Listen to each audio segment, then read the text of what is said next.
Imbas kasus kematian seorang DPO kasus judi hingga berujung perusakan Mapolsek Sungai Pagu, Polda Sumbar akan melakukan penyelidikan. Selain melakukan pengecekan di lokasi kejadian, Polda Sumbar juga akan memeriksa 3 oknum polisi yang terlibat. Hal ini disampaikan oleh Kabid Humas Polda Sumbar, Kombes Pol Stefanus Satake Bayu Setianto pada Sabtu 30 Januari.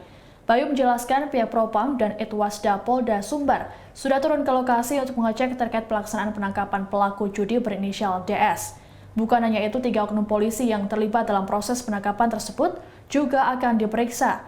Apabila terbukti melanggar aturan yang ada, maka akan diproses sesuai kode etik. Sementara itu, pasca insiden penyerangan, aparat kepolisian meningkatkan penjagaan di Mapolsek Sungai Pagu. Saat ini situasi di wilayah Sungai Pagu sudah kembali normal dan juga kondusif. Seperti diketahui, Mapolsek Sungai Pagu diserang oleh sekelompok orang yang merupakan keluarga DPO kasus judi. Massa tak terima dengan aksi penembakan yang dilakukan oleh polisi pada pelaku. Tidak hanya menyerang kantor polsek, keluarga juga melakukan penutupan jalan. Menurut polisi, penembakan dilakukan karena pelaku melakukan perlawanan hingga mengakibatkan polisi terluka. Namun, hal ini dibantah secara tegas oleh pihak keluarga. Pihak keluarga meminta agar kasus ini diusut secara tuntas. Untuk itu, kami atas nama kuasa hukum dari keluarga korban, yaitu istri almarhum Deki Susanto dan adiknya, bertindak untuk meluruskan segala sesuatu yang kami nilai kurang tepat, keliru, dan juga dalam rangka menuntut keadilan atas hilangnya nyawa Deki Susanto yang ditembak mati di tempat karena ditembak oleh orang yang kemudian diketahui adalah anggota polisi.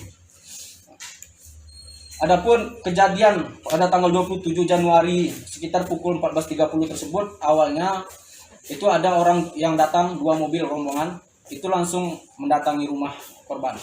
Saat itu bertanya kepada istri tanpa memperkenalkan diri, dengan cara memperlihatkan kartu identitas, surat tugas, ataupun menggunakan atribut.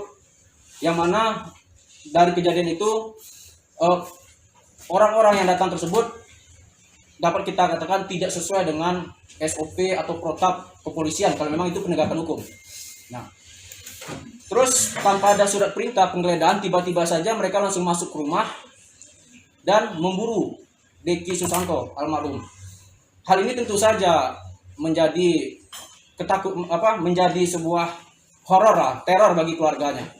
Maka ketika itu istrinya histeris dan langsung mengejar ke belakang. Nah, ketika istrinya ke belakang tersebut, dia melihat suaminya saat itu sudah di keadaan menyerah kepada aparat. Ampun Pak, sudah posisi begini. Terus tiba-tiba yang ada di dalam itu, aparat yang ada di dalam menodongkan pistol. Karena ditodong orang tidak jelas, mereka aparat itu tidak pakai seragam, tidak ada surat. Tentu dia kaget dan lari, istrinya histeris. Baru saja ketika dia lari, pintu dapur itu terbuka sedikit, tiba-tiba saja di luar itu langsung dor. Istrinya melihat di depan kepalanya dan di depan anak-anaknya yang salah satunya masih umur 3 tahun. Ini ditembak di depan istri dan anaknya. Jatuh, mohon maaf, mungkin saat itu meninggal di tempat. Setelah itu polisi menembakkan tembakan ke atas, 4 tembakan.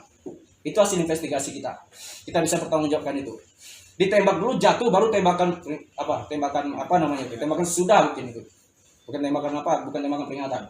Nah, pada saat dia ditembak, di situ istri Deki tidak ada melihat, bahkan ada videonya sudah beredar, sudah viral mungkin sama teman-teman sudah ada. Tidak ada satupun terlihat goresan luka seperti yang diberitakan sebelumnya, bekas ada kena bacok, kena tusuk, tidak ada. Bahkan orang yang menembak ini, dia masih sanggup mengangkat jenazah Deki Susanto. Terima kasih sudah nonton. Jangan lupa like, subscribe, dan share ya.